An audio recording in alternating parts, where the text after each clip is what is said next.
The Post series gives us really clear pieces of evidence about the Eastman efforts ahead of January 6th to pressure Pence, which seems to be sort of at the heart. I mean, Adam Kinzinger called it the blueprint for a coup. The Eastman memo. Let me just put this out. These are from your series. The Eastman draft memo arguing that Pence could ignore the electoral college vote starts circulating. It argues that Pence could delay it to allow any legal challenges to come out. We've since heard voicemail messages being left by other Trump advisors to target the Michigan slate. We know all too much about the effort to overturn the Georgia slate. On January 4th, there was a meeting on Pence's legal, we'll call them options, to disrupt the vote. On the 5th, Trump had a conversation with Pence asking him for the delay.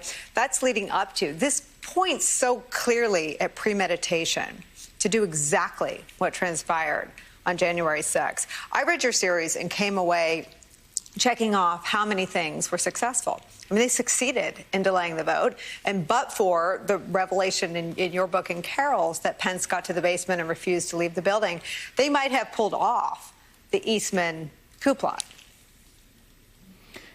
Yeah, Nicole, this country came harrowingly close to a coup, to democracy falling, in effect. And what you just laid out, all of the actions by John Eastman and others in the days and hours leading up to January 6th show how not only premeditated this was, but how close it came to succeeding. And one of the more striking revelations in our Washington Post series is that the Eastman efforts continued even after the Capitol was breached. The night of January 6th, Vice President Pence reconvened the Senate to order.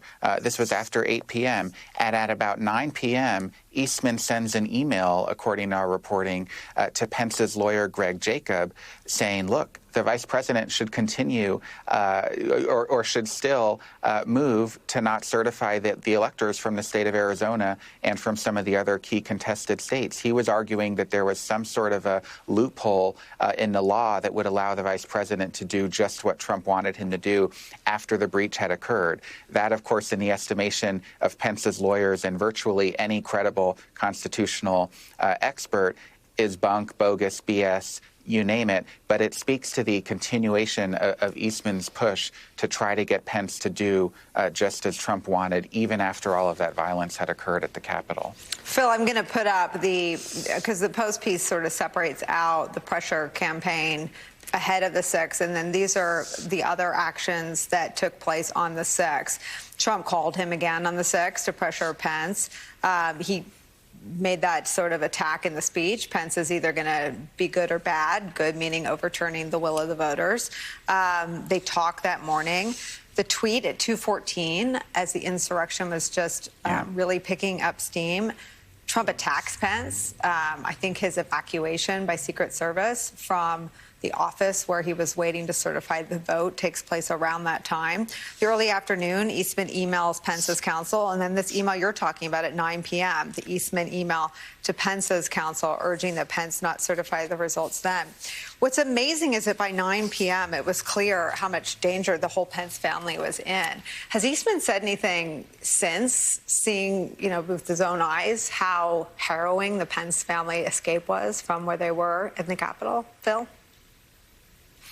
I don't believe that Eastman has commented on the Pence's jeopardy or sort of the emotions, the dangers of that day. If he has, I just haven't seen it. But it's worth pointing out that Eastman has confirmed to our colleagues in the process of investigating this piece the details of those emails that you just mentioned, the early afternoon one and then the 9 p.m. one. So he's owned up to that, but I've not heard any sort of conciliatory comment from Eastman about the danger of the vice president.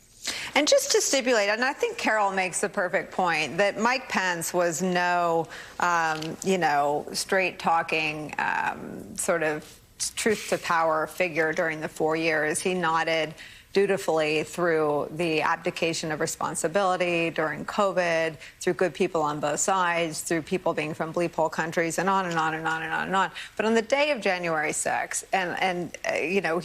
he sought counsel from Dan Quayle, and he did the right thing that day. Ashley Parker, you've got some reporting, though, on just how close the rioters came to him. 1 minute after Pence was hustled out of the chamber, a group charged up the stairs to a second-floor landing, chasing a Capitol police officer who drew them away from the Senate. It's scary stuff, and it renders it just mind-boggling how sort of Stockholm syndrome he is, that his line on the insurrection now is that the media is making too much of it. Is there more? Well, I also, I'm so glad you asked that, because to get to that point, I will want to go back and explain a little bit in those weeks leading up to January 6th, how Pence arrived there. So in addition to Eastman and everything else my colleagues have just laid out, you also had this other thing happening quietly in the White House. One is that Chief of Staff Mark Meadows, as someone described to us, was talking out of both sides of his mouth. So Mark Meadows, when he's talking to Vice President Pence and his team, is saying, don't worry, of course you can't overturn the election results. That's crazy. I'm going to make sure that President Trump understands. You're not really going to be asked to do this. And then Mark Meadows is going in and talking to President Trump and telling him the exact opposite. He's saying, I'm telling Pence he has to do it. Pence understands the constitutional argument. Don't worry, Pence is going to do it.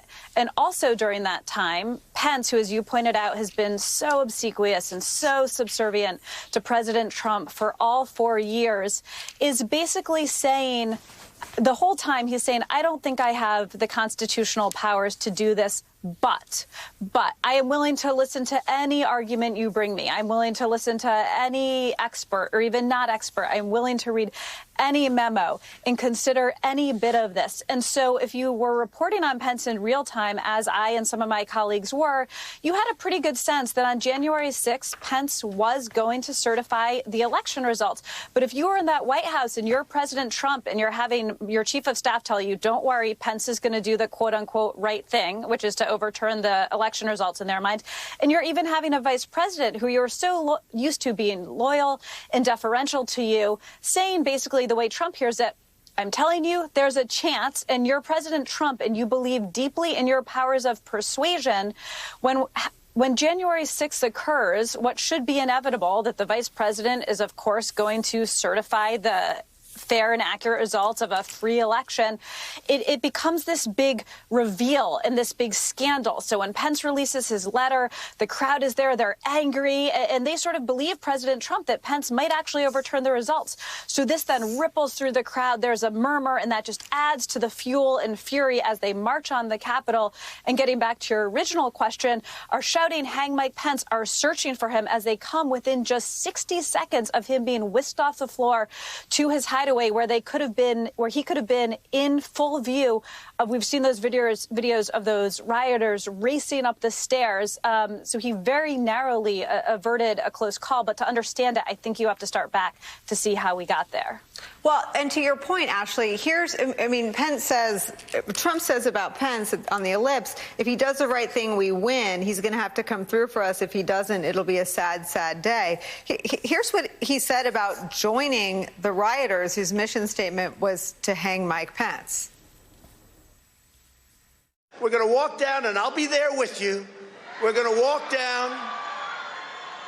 We're going to walk down.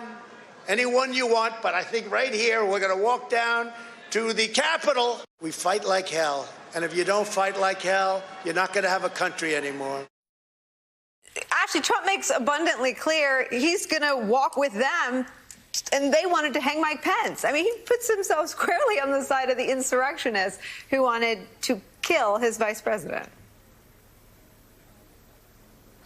Well, and not just that, President Trump at that time, he creates this sense that Mike Pence might or might not do what he wants. And if he doesn't, that's when they're all going to march, and he's going to be on the side of the insurrectionists, and they're going to have to fight like hell. But our reporting shows that the night before, on January 5th, Vice President Pence conveyed to Trump what he planned to do. And again that morning, he conveyed to Trump what he planned to do, which was certify the election results. So when Trump is sort of inciting that mob that if Mike Pence certifies the election results, they should all match and they should be furious and they should fight like hell for their country, President Trump knows full well exactly what Pence is going to do and is saying that anyhow. It's unbelievable. Ashley Parker, Carol Leonnig, Phil Rucker are not going anywhere. After the break, the alerts in intelligence.